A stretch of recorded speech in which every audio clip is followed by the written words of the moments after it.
What is going on, you guys? It's BJFX. Welcome back to the channel. Salute to all you guys who are watching. I'm coming at y'all with a brand new video, and in today's video we are going to be talking a little bit about some trades that I ended up taking this week. I'm going to take you guys through my thought process, kind of what led to me entering these trades, how I felt about the trades, when I secured partials, when I jumped out, and overall I'm just going to kind of walk you guys through how you can also get better entries, how you can increase your precision in the markets, increase your understanding, work on patience, psychology, all that good stuff. I'm gonna try and cover in this video really quick for you guys, right? So I'm gonna take y'all through two setups. We're gonna look into actually three setups. I'm gonna take you guys into two GBP JPY setups as well as one GBP USD setup. So I ended up taking three trades as a whole this week. I took three actually on GJ.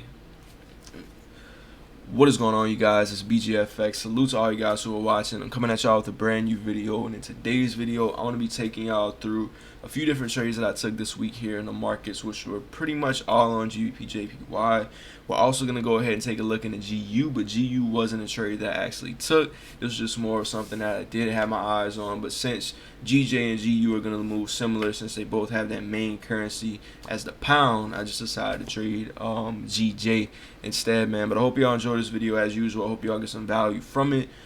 I'm going to hopefully talk a little bit about how to get more precision in the markets, how to look at the higher time frame to kind of build somewhat of a directional bias. Not really a bias to the fullest, because I'm not a big fan of that, because I feel like a bias can change at any time, but just to kind of get an understanding of price action as things go, and how to get an understanding of price action before everyone else gets the understanding of it, right? So just to go ahead and give a quick recap on GJ, obviously we've been in somewhat of a range, but if we look closely, you could see that market structure made this high, market structure made a new high, and the market structure made a new high. So from this point, you can see it's pretty simple. You know, we created new higher highs on three occasions here as we kind of give this upside movement in the market, and then from here you can also see we have like a perfect break and retest situation back to the downside. So during this time, pretty much what my charts were looking like, first thing I was doing is I was identifying the fact that every time market structure would make a new high, it was selling off.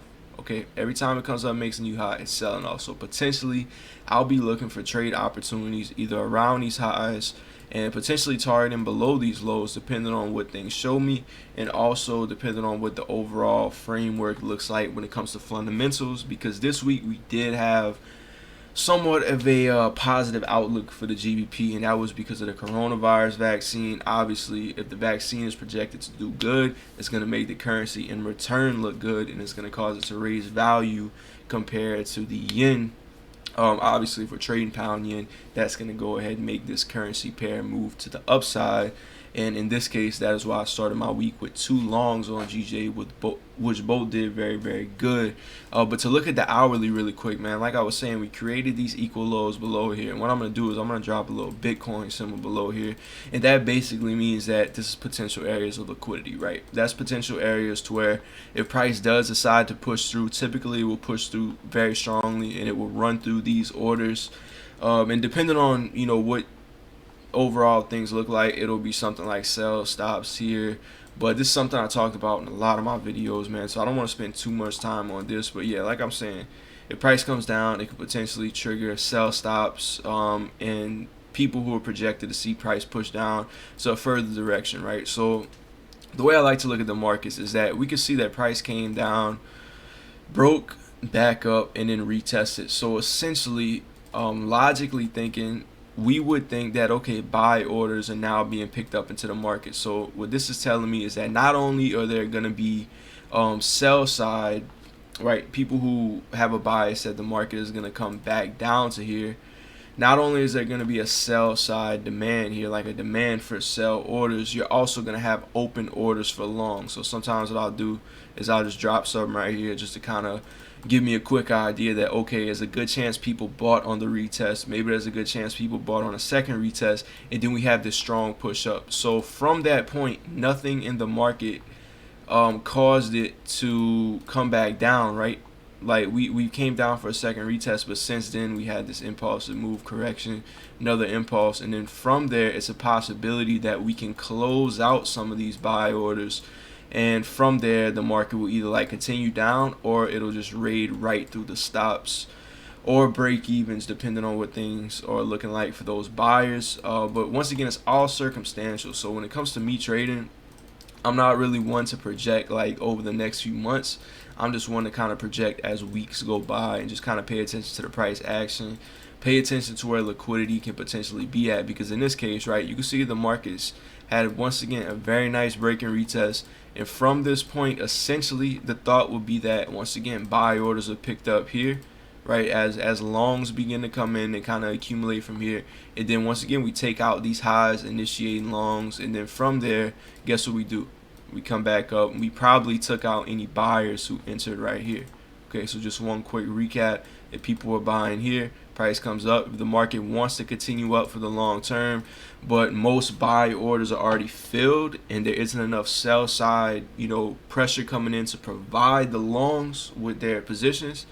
And I'm sorry if I'm going fast. I don't know if that makes any sense to y'all, but since like a lot of people essentially would be buying if price goes up and they're looking to close their positions, there won't be enough sell side money coming in to provide the people that were buying. And I know it kind of is counterintuitive to the fact that it's a multi-trillion-dollar a day market, but understand, man, that a lot of the things that happen in this market comes from unseen factors, and things like this will happen due to liquidity and due to the reason that maybe just not enough orders are in for sellers. So a break of this structure would probably trigger a little bit of liquidity and also take any of the buyers out who entered right here on this retest. And then once again from there we push up into those highs again. And what I did actually is I drew this right here, this little line up here, and this was another area where potentially liquidity could be put into the markets, right? So really quick recap of everything we have going on here. Market structure makes new highs on GJ. We retest twice, probably pick up some buy orders, and then continue to the upside, continuously make new highs and create liquidity up here. So not only do we have liquidity down here, let me go ahead and clear this up, put Bitcoin logo.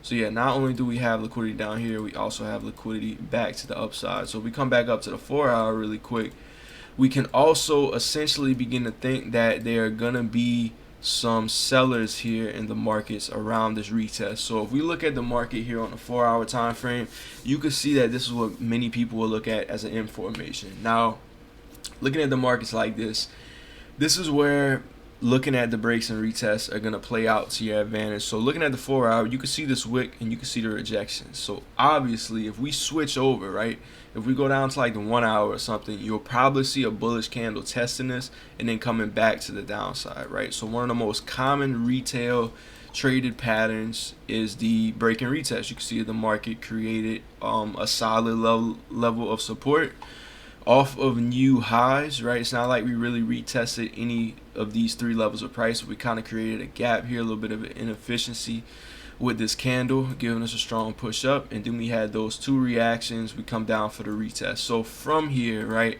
what I would do is I would kind of, in theory here, say that there's a good chance that a lot of sell side orders were here in the market. So at the price of 155.8, not only do I believe this is where open positions came in for sales, I also believe that this area here would be where the stops were of potentially people looking to short from this level. And then we're also going to have stops up here, right? So essentially open orders were probably entered here. Liquidity would be not only above these highs, but also most likely in this area as well, depending on what price was looking like. So from this point, the market's going to do one of 2 things.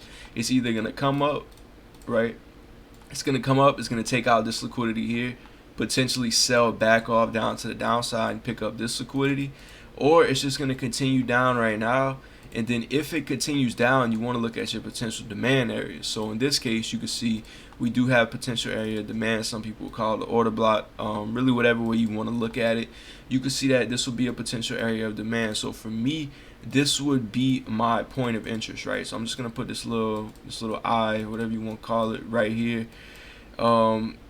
as a potential point of interest. So once price comes down, I'm gonna be looking to long. And guess what? If the lower time frame doesn't show me any reason, if it doesn't agree with what I want price action to do, then I'm just not gonna enter the trade. And from that point, if price was to continue down, there's a good chance that it's just gonna pick up this liquidity to the downside, like I said. So maybe we would even be able to look for shorts on like a test of a significant level to catch a longer term move to the downside. So once again, what I'm just letting everything do is I'm letting price action tell me the story, and I'm just aligning with it. Okay, I'm looking at where the liquidity is at. I'm looking at where people are entering in the middle of these movements to the upside, where their orders at, where their stop loss is at, and how can I think in terms of targeting it, right? If I was the person who could control the market, what would I do? You know, so in this case, if a lot of sell side orders were picked up and the market was projected to get very, very bearish, there's a good chance that the market will come up, swipe those sell orders out, and then continue back down. But then also keep in mind, you got liquidity up here, so the market runs the risk of doing something like that beforehand. So you just want to be prepared for every scenario. If you're new to the channel, man, I know I'm going kind of quick right now, but I got a lot of videos talking about these concepts. So like I said, though, coming back down to this level, this will be my first point of interest for longs. Now, if it doesn't show me longs, that's fine. But to come back down to the lower time frame in a second, what I want to do is I want to fast forward price into this level, and you can see that now we're in the point of interest. So essentially, the market is going to do one of 3 or 4 things when it comes down to a previous low, and I talk about this in a lot of my videos. The market's either going to come down, it's going to create a significant level, which is exactly what we did over here, right? Created a significant level before pushing all the way back up here. And what that told me, right, is that this price level right here has to mean something, right? There has to be some type of significance to it because it's a very fresh level. It's not like we tested right on top of this and flew up, because look at what happened. You know, if you look closely, you can see that we tested market structure multiple times and never rejected until we came for a deeper pullback, and then we pushed back to the upside and made those structural highs, and also kind of created somewhat of this little pattern here where price sells off. And then essentially, once again, price breaks here, you would also understand that there's more sell side orders right here. So that's another reason for you to target back to the upside.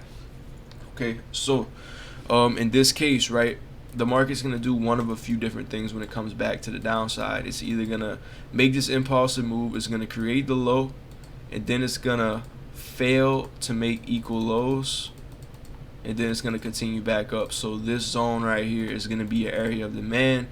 The market's going to fail to pick up any orders, it's going to fail to make equal lows, and then it's going to give you some type of structure to continue back to the upside. Second thing is just the market simply making a double bottom. Okay, now double bottoms, like I said, if we compare it to these moves over here, right, this is a clean double bottom. This is potentially an area that you can target in the future when it comes to looking at liquidity and things of that nature, right? So for me, I don't really like to execute on the double bottom as much. You really won't see me taking a trade in areas like this on a second test to a zone, although it could be profitable. But once again, it all depends on the way that you like to perceive the chart. So in this case, what my bias was is that we weren't really gonna see a double bottom, but you can see that we had a very strong bearish candle, and that's actually pretty much what we did. You know, it's not like we came down to the perfect on the pip price of the previous level, but we pretty much pushed all the way into the zone. Now what I did from this point was I came down to the 1 minute time frame, and I wanted to scale up here for some entries, and I also wanted to look at some areas where potentially orders were coming into the markets, even looking at micro market structure. So right here, you can see that we're now moving in my higher time frame point of interest, right? My 1 hour point of interest, or my 4 hour, wherever I drew my zone at. I want this to be in confluence with where I'm looking for my entry, right? I'm looking at the higher time frame, I'm setting up my zone, and then once price comes to it on the 1 minute, I'm looking for maybe like a break of structure, or some type of pattern that can potentially get me into the trade. But once again, I want to keep in mind every factor here on these time frames, so I could understand the flow of what's going on, and so I can understand price action. So from this point, we do have these equal highs right here in the markets, and then once again, what I'm gonna do is I'm gonna potentially catch the move back to the upside here, right? So if we go ahead and we look, we can go ahead and pinpoint a couple areas where price had a very clean break and retest, right? You can see that price created this low, pushed up, consolidated a little bit, and then reacted a little bit, fell off, retested the level, and then continued to the downside. So once again, this is another area where sell side orders were potentially going to be accumulated into the markets, as well as this breakout right here, right, where potentially people are going to be placing sell stops. Okay, and once again, you think like, oh, if everyone's placing sell stops, why do people not understand this and just trade the same concept that I'm trading? Well, when you think about it, just so many strategies that's going to work. You know, if you could see from this point, price took out lows, you could have placed a sell stop right below it with maybe stop loss right over here, and that's like an impulsive entry to the downside with the trend, and you could have caught a very nice move. Okay, same thing over here. If you're looking at previous structure, you could place a sell stop below it. The market will trigger it.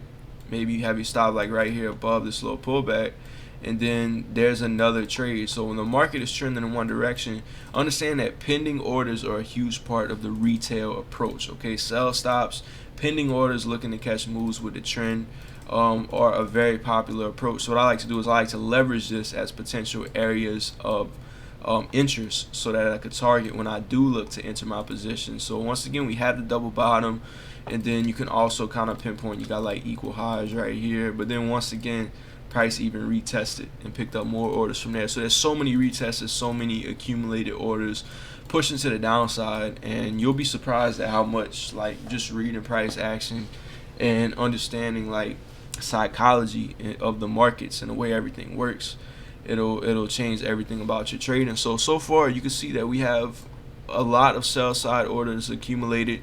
So the market always has to pull back.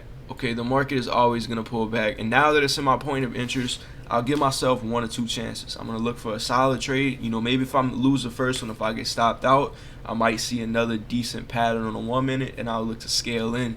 Not necessarily scaling, but just take a second entry depending on what price is showing me. So since we're at the point of interest right here, essentially all I'll be doing is I'll be looking for an entry. So to come back up to the 1 minute, I'd be looking here for the long term, but me as a trader, I'm much more comfortable just looking for those moves that happen fairly quickly. So in this case, you can see that we do have a solid formation, and we do take out a couple forms of structure. So if we go ahead and we draw out this level, you can see that we wicked right above it, and that would be a BOS / break of structure in the markets. And then what I would do is I would map out these 2 levels here as potential entries, and then I would also map this area out. So just a quick tip, right, when it comes to entering on a lower time frame, you'll see a lot of patterns that look similar to head and shoulders.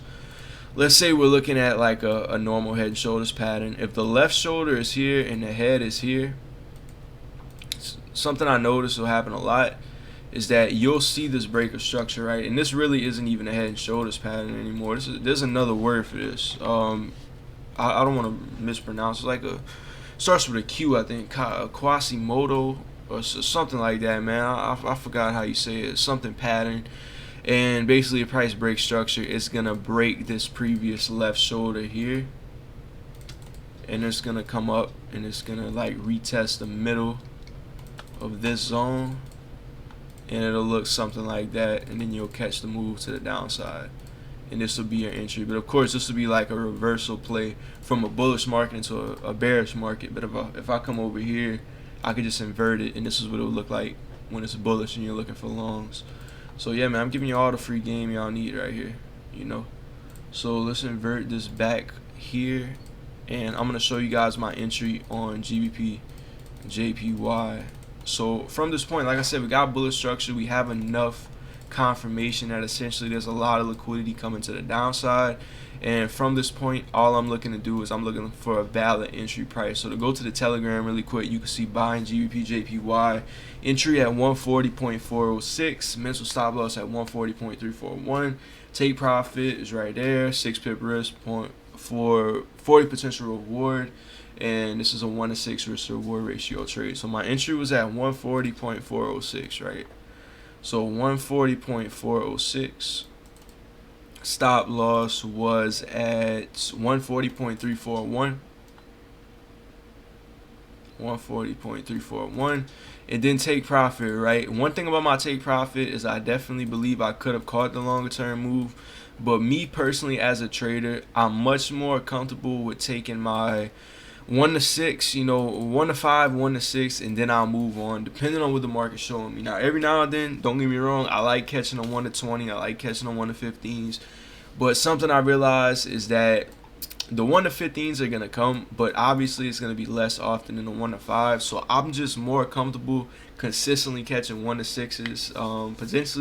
Potentially you'll see these opportunities show up almost every single week. But the most important thing is patience, man, because we're entering on a 1 minute time frame, so there's literally so many candles that you can get caught up on. There's so much volatility that can really mess with you, and it could sweep you up in the process if you're not really aligning everything and waiting for the best possible opportunity. So for me personally, you might think that I spend a lot of time on the charts, but really I just identify my longer term projection. I draw out my zones, and I really don't mess with the charts until price comes to my zones, and then maybe I'll watch the markets for a couple hours around London. If I get an entry, that's good. If I don't see my opportunity, I'm going to sleep, and then guess what? It's on to the next trade the next day.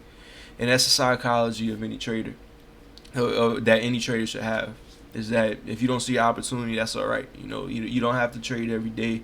You don't have to approach the markets with this mentality that it owes you something every time you look at it. There's always tomorrow. There's always another day. And patience is one of the most important things, one of the most major elements you can master when it comes to being a trader, man. A lot of this is psychological. A lot of this is internal. Not letting internal dialogue get to you, not letting fear get to you either, because it'll get to a point where if you can overcome fear and you can just think very strategically and you know how to leverage your emotions, because you don't want to just completely cut out your emotions. Emotions are good. Sometimes you have that gut feeling and you're like, no, doesn't really look right, and a lot of times you'll be right once you kind of develop it from experience. But like I said, most important thing is that internal dialogue, not letting fear get to you, not letting fear cause irrational thinking, not making decisions in a moment just to drop a huge lot size.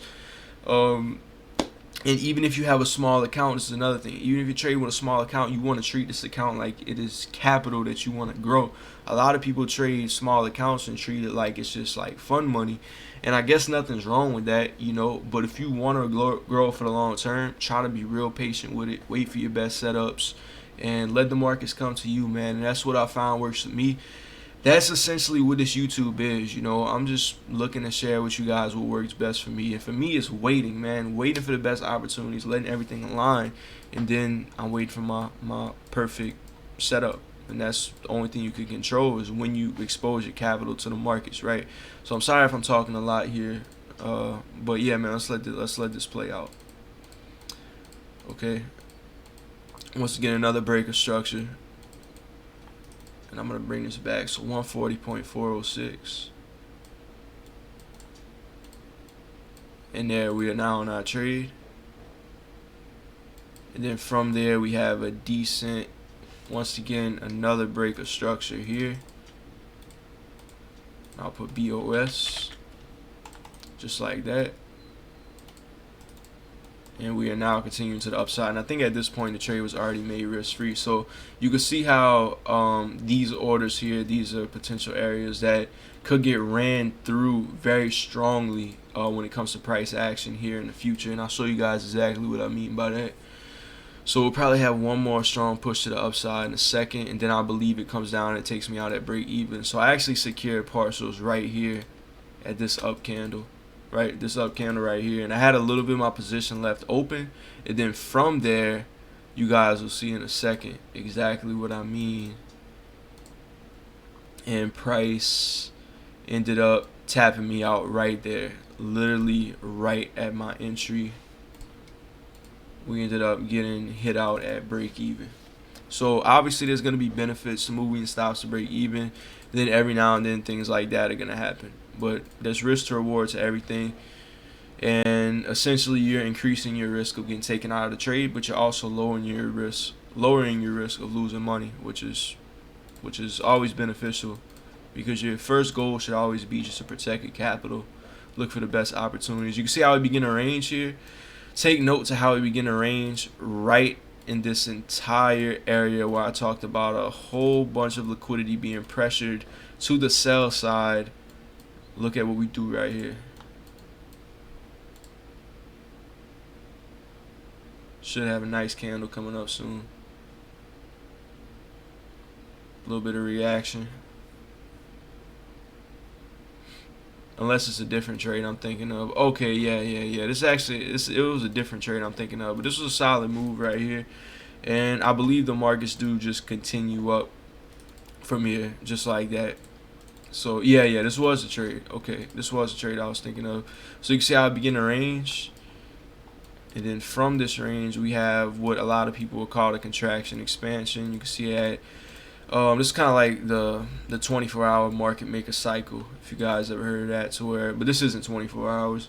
It's just like a smaller term of it. But like the market begins to consolidate, and once again it creates pending orders in both directions. Some people believe, we're gonna sell off, and we're gonna continue this trend to the downside, and then some people believe it's just gonna break out again. And what the market does, it likes to whip in both directions, and then continue with a certain move here. So I actually have a screenshot of it for y'all, and it's called the 24-hour market maker cycle. Some people call it the contraction expansion. There's another word for it too, but basically the market's gonna make a high of the day and a low of the day. But for me personally, I don't really trade it in like a 24-hour approach, because I feel like there's traders who look to enter the markets on every time frame, right? You're going to have your people looking to scalp. You're going to have the people looking at day trade. You're going to have the people looking at the daily, looking to trade the daily.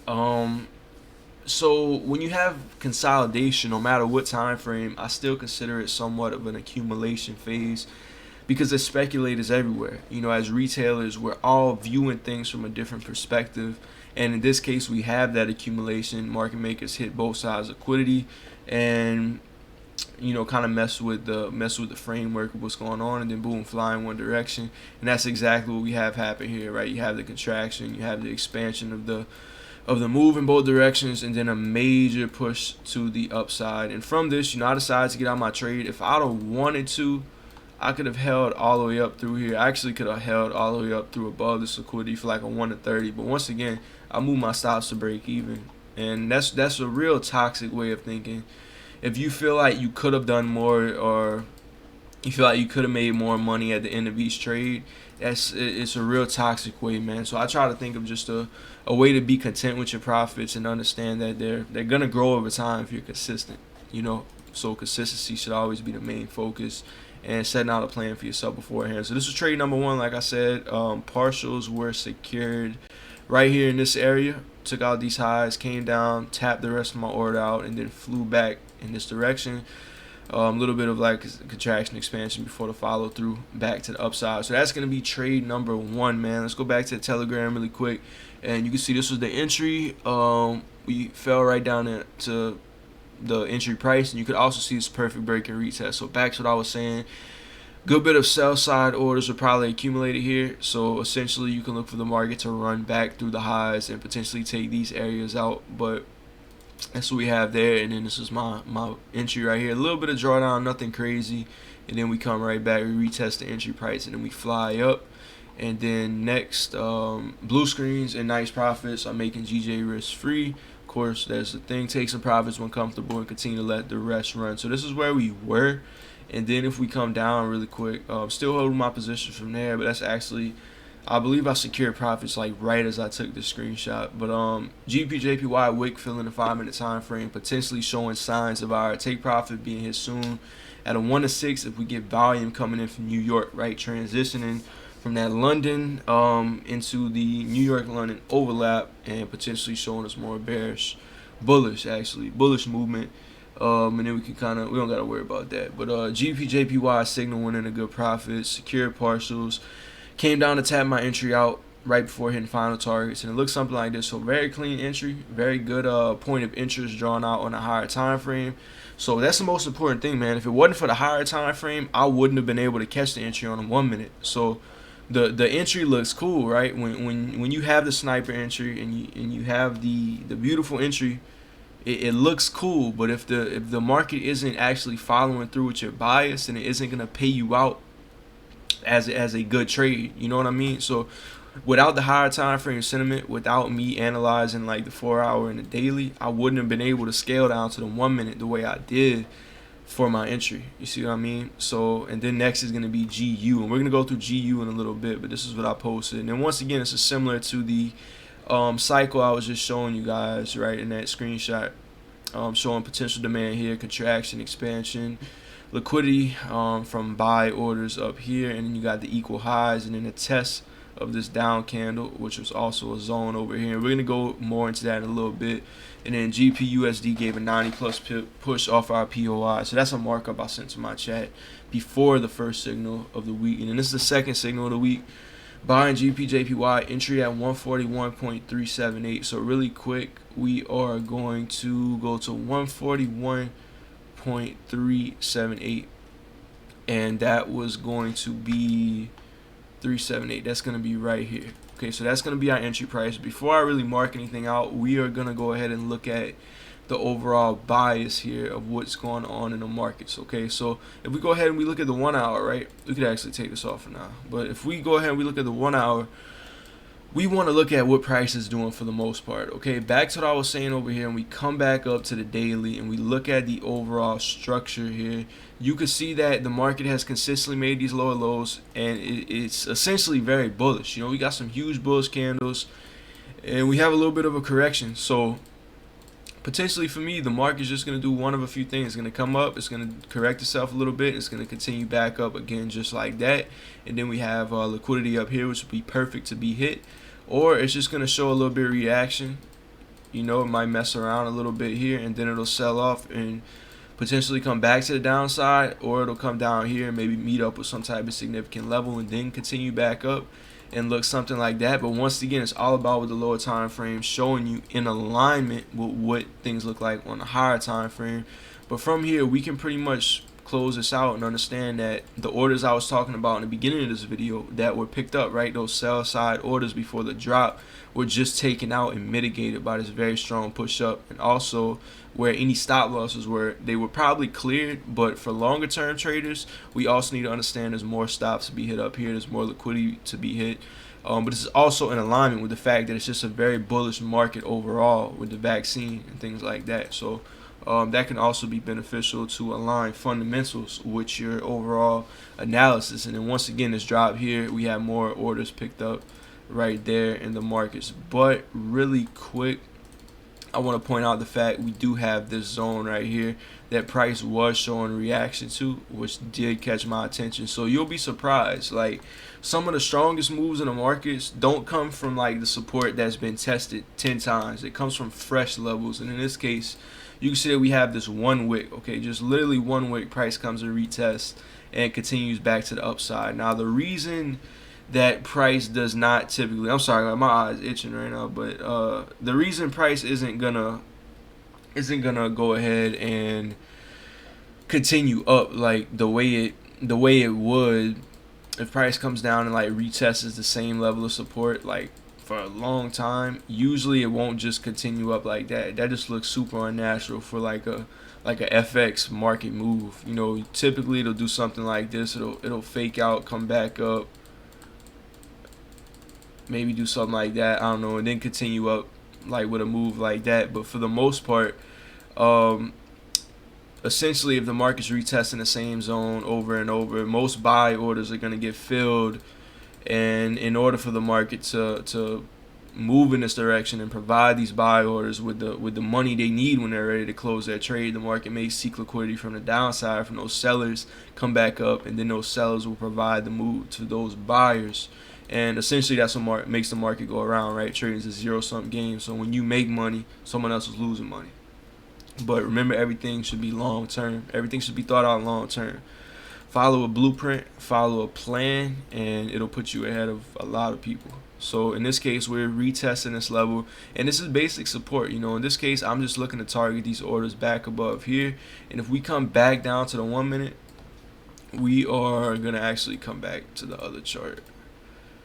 If we come back down to the 1 minute over here, you can see that this is what things were looking like. And like I said, entry was at I believe it was 370. I'll double check for y'all in a second. Okay, so 141.378, mental stop loss was at 141.328. 141.328. And if y'all are wondering why I say mental, it's just so my broker doesn't like take me out of the trade with spreads. Okay, 141.627 is going to be take profit. 627. And looking at what we got over here, once again, very similar. Got liquidity potentially that could be targeted right here from the upside. And then if we come back over here, we also still have equal highs, which could be potentially took out very soon. And then if we look for any type of move, you can see there's a little bit of what we were talking about coming back to here. 24-hour market maker cycle. But this isn't 24 hours, right? It's just going to be a smaller perception of a similar idea. So 24-hour market maker cycle, accumulation, both sides of orders hit. Same thing, accumulation, both sides of orders hit. Equal highs kept here, mismatch of lows here, which kind of still gives me the bias. Of course, we got a lot of area for price to move down. So that's why I had so many people asking me, like, why did I want to buy here instead of looking to sell from the highs? Well, if you look at the way the market looks, you can see that we consolidated. We pretty much took both sides of liquidity, and now coming back to the 1 hour, I mean, the candles are huge. You can see the wicks retesting this zone, and the 1 minute structure just looked too nice for me not to want to go long, especially with the way that everything was aligning. Let's go back to the 1 minute. And entry, like I said, was going to be right here, and then take profit was going to be back up above these highs, targeting liquidity above here. And when I say liquidity, right, for the most part, I mean like longer term liquidity that price wants to seek, okay? But I'm not really looking to hold for that long term. So to go back to this move really quick, this was like a 1 to 5, I believe, and this was a very, very clean entry. Price coming down for the retest, beautiful rejection, and we literally flew up right then and there. And then from that point, we have our first breaker structure, or you could say second breaker structure, because remember, we still took out these equal highs, and then we now create more equal highs, which I'm gonna be watching next for another run to the upside. So you can see this is a very, very solid entry, literally on the pip. And if we go over here really quick, got the whole signal sent, everything like that, just waiting on this pullback, targeting above this range, semi-aggressive trade, okay, active in blue. And this was just a real beautiful entry, man. Look, very, very clean, no feeling like it, you know. So we show that reaction, risk-free, aiming to see price pairs liquidity above these highs, liquidity being hit as we speak, take some profits when comfortable and let the rest run. And you can see, you know, we got the wick coming up, got a little correction, and then we're taking out highs. So since we broke structure, my bias is going to be, this is the lowest point, okay? This price right here is going to be the lowest point before we continue back to the upside. And then once again, we create the equal highs, okay? We already know equal highs likes to set up for a future move. So in this case, we have the equal highs, and I'll show you guys kind of what I say here. I'm comfortable taking profits at a 1 to 3.5. You can choose to hold or close depending on where you feel comfortable. If we do break out here, we can expect a decent move up. And then this is what I was talking about. Like if we break out above these highs, you could expect something pretty much quick to happen. Looking good, guys. For anyone still in, be mindful of the way we react around these equal highs. If price decides to break through, it's a good chance we will run up to take profit. We also create a solid demand, which is boxed off on my chart above near our entry price. Just to point out really quick, this was a demand, okay? This down move, price respected, fails to create any type of equal lows. That's one of the scenarios I'm talking about. Price failing to make equal lows instead of consolidating near entry price, because if price comes back down to here and consolidates near my entry, that's just showing me a sign of weakness, and price might just continue to go back to the downside. But really quick, just to Oh yeah, actually say it right here. Take note to how strongly price took out equal highs to purge liquidity. Trade is complete. All profits could be taken, or you can hold until comfortable. I hopped out around a 1 to 3.5 risk reward, and then final targets were hit at a 1 to 5. So really quick, we're gonna let this play out in real time, but you guys can see, right, a little bit of consolidation here, and that's typically what happens around levels of structure, right? Orders coming in and out around these areas typically cause price to play around, but you always want to have your zones marked out, okay? And from this point, I'm actually gonna see if I could do this a different color. Yeah, so this right here, perfect. So this zone right here was going to be our potential demand depending on how we react. And you can see that not only is our entry in a very good spot, our entry is rooted by a solid level. So it's safe to put my entry to break even, because guess what? I have a solid zone protecting my break even trade. Now, of course, anything can happen. Price could come down and hit me out at break even, but it puts me in a better spot knowing I have a potential level of demand right above my entry price. It kind of roots my entry in the last point of the demand before price pushes up to make new highs of the day, take out liquidity, etc. So in this case, take note to how strong this level gets taken out soon. So there's a level, once again, still reacting, right? Still creating some uncertainty, but the beauty of it is that we're in, okay? We don't have to worry about what's happening here. We're in our position and we're managing it. And then from that point, consolidating, took out liquidity, and then boom, literally flew, okay? Huge spikes to the upside, clearing up everything. And then once again, we still have our buy stops. We still have that side liquidity. Not me personally, but like I said, people are still going to want to enter.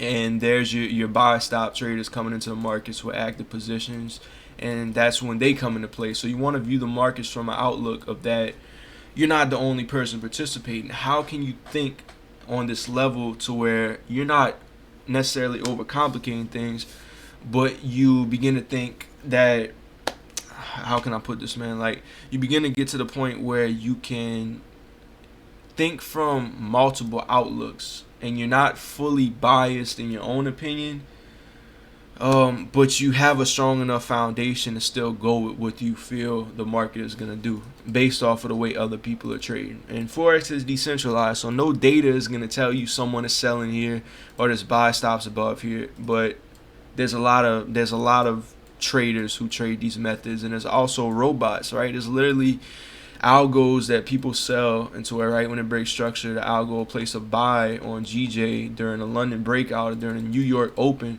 and it's just so much capital being put in these markets at one time, and it only makes sense, man. Like, money can't be printed out of thin air. So if price needs to make moves in order to provide certain traders with their money, and so that this money can exchange back and forth throughout this pool of liquidity, then that's typically what it will do. You know what I mean? So to come back to the 30-minute, like I said, man, what I did was I potentially identified this is my first point of interest, area of value. And then, of course, we had very nice move here, pushing us to the upside, a little bit of correction, strong upside move again, called buys again for the upside move. And then once we got up into this area, I was going to look to sell from here, and I was going to look to sell from here, depending on what the market shows me. Now, what I actually did was I was looking for sales in this area. Market did not show me an opportunity, but yeah, GPJPY forecast. So this is my POI for sales. If we don't align for sales on a lower time frame, expect another run past these highs, okay? So if we look, this is my overall structure, okay? Had the zone boxed off, and I was going to look to sell here depending on what the market showed me. Market did not show me any type of break of structure, any level being broken or anything like that, right? Still pretty bullish. Hasn't shown me anything to sell with. Just gonna keep watching as we move through London. If we don't set up for sales, here's the next possibility, okay? This is gonna be the next possibility, right? We had liquidity here, and there was a good chance that the market was gonna run the highs and then sell off. So this is what I talk to you guys about in these the videos here on the YouTube channel. The market's either gonna create equal highs, create liquidity, is gonna reject to create equal highs. That's gonna be a strong area of supply and demand, or it's going to just bust through the highs and take liquidity and then move back in the direction, or it's just going to follow through with the trend. So you just need to be prepared for each one, and you enter accordingly. You know, no reason to guess what direction price is going to go in. I mean, there's a time and place for every trader. Some traders like to trade the breakout. But for me personally, if the market comes up and seeks liquidity, it usually will give like a sell opportunity if you're in an area of value, because this zone that I drew out at 142.265 up into 142.564, this was like a either like a daily or like a 4-hour or hourly area of supply. So I was looking for the liquidity hunt into supply before a drop off, and then I posted this at what time? 3:34 a.m. So a decent amount of time in London. So this was before. This was the next day. Okay, market pulled up on liquidity, dropped off, also cleaned up these buy orders here. Because remember, as the market moves up, we're still accumulating more buys, and price goes up and stops out, and it kind of makes that exchange, and it shifts that overall order flow as we begin to move back to the downside. So this was 3:34 a.m. This was 5:22 p.m. p.m. 5:22 p.m. GJ went with the script and took out those highs before selling off. The 1 minute did not show me what I was looking to see for an entry. The market was going to do one of three things. That's exactly what I was just telling you guys. Great learning experience. And then GJ POI for longs with the trend. GU, my bad. GU pushed 200 pips from POI. I went long on GJ at the time. And this is the last trade of the week, which was sells on GJ. This is a potential like 1 to 10, I believe. I could be wrong. 1 to 8.57. And decent upside reward. And this trade literally just stopped so quickly. And this met the rules. You know what I mean? It was a solid trade, but that happens. You know, you're going to have losses. You just want to understand the ins and outs of your approach. Befriend losses. Leverage your losses. Understand that losses aren't always a bad thing. I guarantee you, if you study a loss close enough, it's always going to have something that it could teach you, okay? Always have something that could teach you. For me personally, when I used to lose, I used to neglect the markets. When I would lose, I would just be like, nope, I don't want to look at the charts no more. I don't want nothing to do with it. I'll come back tomorrow. Now when I have a loss, I force myself to look at it and ask myself, like, yo, like, where did I go wrong at? And how could I use this as an experience in the future? Use this experience as something that could benefit me in the future. But yeah, like I said, risk reward was there. Still a profitable week, very profitable week nonetheless. And this is the last trade of the week, but this didn't trigger. This came up a little bit and then flew all the way to the downside. So the bias was right, the direction was right, but the trade, the entry wasn't tapped. So that's gonna happen as well. Sometimes you're gonna miss trades, but it happens. You know what I mean? Selling GJ. And then I dropped this little video, like a 45-minute video for my students on the academy, or in the Telegram actually. But like I was saying, man, excuse me. But yeah, like I was saying, just like we talked about in the beginning of the video, liquidity being up here, boom, perfectly ran. And then pay mind to how strongly we literally came up and just melted from there. So market picked up those orders, maybe stopped out some sellers, cleared any sellers up, and then from this point, the market's gonna do what it wants to do, and we're just going to react accordingly. So in this case, we have equal highs is actually present day. I would not be surprised if the market continues back up and clears these highs up. But for me personally, I'm just going to look for areas to enter, you know what I mean, to target that move back up. So I definitely think we will clear these highs up before we go back down. If we do go back down, you can expect a decent push, but for me, GJ is just looking very bullish. Of course, you can still buy. Of course, you can still sell, depending on what the market shows you on the lower time frame. But long term, good chance we're gonna clear this level up soon. Could be wrong, but that's kind of my projection, and I'll just react accordingly. Like I said, I'm not really like a long term predictor of the markets. I just like to react accordingly to what things are showing me. So in this case, once again, still somewhat of the contraction. And then back to over here, expansion, both sides of orders being hit, just like this. And then same thing here, contraction, downside, pull up these orders, and then maybe do something like that. And it's just coming off the top of my head. That's usually the way I perceive what is going on here on the charts. But last but not least, we got GU. I'm going to make GU very quick. We have a reaction to this area here, potentially showing us demand. Put a little airplane right here. Price literally flew away, but still respected, right? Still respected our highs. And from that point, still kind of created a form of liquidity. Box off this little area here as a form of demand, right? And then I'm just going to put a little eyeball here, and this is going to be my point of interest. And then back up here, guess what we got? We got more liquidity. And from this point, I actually posted this. I could scroll up for y'all really quick. And I posted this, I believe, last Sunday, if I'm right. But we'll see. Yeah, so this was actually Euro JPY, a little Wyckoff schematic, but GPUSD forecast, right? POI for loans with a trend. Basically just targeting above equal highs. And this was 10:51 on January 17th, and then we'll see what we did from then. And once again, you see it happen time and time again. Market consolidates, comes up with the expansion, pulls up both sides of liquidity, but once again we still haven't ran through the highs in any type of efficient manner. So another possibility, boom, run through the highs, pick up the liquidity, last point of supply from the high of the day, and then sell back down, or maybe even buy back up depending on what the market shows you. So yeah, and then if we press play, I can go ahead and let the markets react a little bit, and then just beautiful, nonetheless, just a beautiful trade opportunity. But to me, it just doesn't look like GJ is going to come back off and sell off just like that.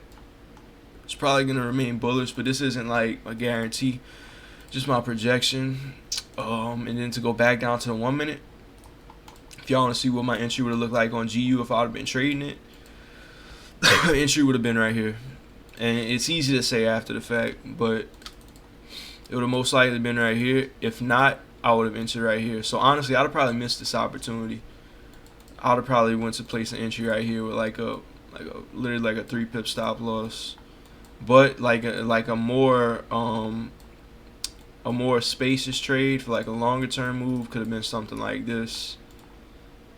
And then you're just targeting above the highs that we set out beforehand. Now you'd have like a 1 to 10. This would be a long term move, but it would probably took the whole week to play out. But still very solid nonetheless, man. I hope y'all enjoyed this video. That is pretty much all I got for y'all. Let's press play, and boom, liquidity seek before that move. So that's pretty much it, man. Let me clear these charts up. I hope y'all did enjoy this video. It's been a 51-minute video. It's the longest video I made yet, but just kind of wanted to walk y'all through what I was looking at this week.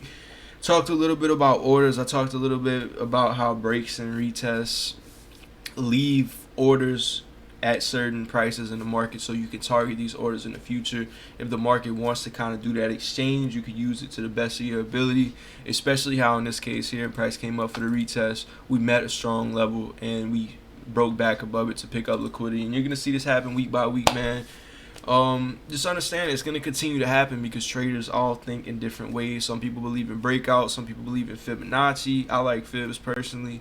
But I kind of trade them in a different way. But a lot of people like to use Fibonacci. A lot of people like to use Elliott Wave. A lot of people like to trade Wyckoff. A lot of people like to trade smart money concepts nowadays. Some people like moving averages. Some people like Bollinger Bands. Some people like what is it? I don't know. There's so many different indicators, man. Some people like Ichimoku. Okay, Ichimoku indicator. So there's so many different approaches. Best thing to do, man, is find what works for you. Develop your mindset, develop your outlook on things, build your confidence, get to the point where you can trade fearlessly and you're not worried about losing money, and you get to the point where it's all about trusting your plan, trusting your instincts, and put in the chart time. Chart time is 100% one of the most important things. Put in that chart time, getting the exposure, getting the experience, training your eyes for what to see, because if you're not spending the weekends on the charts, then it's gonna be real hard to perform when the week comes around, right? Real time, real money on the line is a completely different ball game. So hope y'all enjoy, man. I hope this video helped y'all out. If you did enjoy, hit the like button for me. If you want to, feel free to subscribe, man. I hope y'all enjoy. I'm coming back at y'all with another video soon. It's been your boy BGFX. I'm out. Salute. Freaky Deco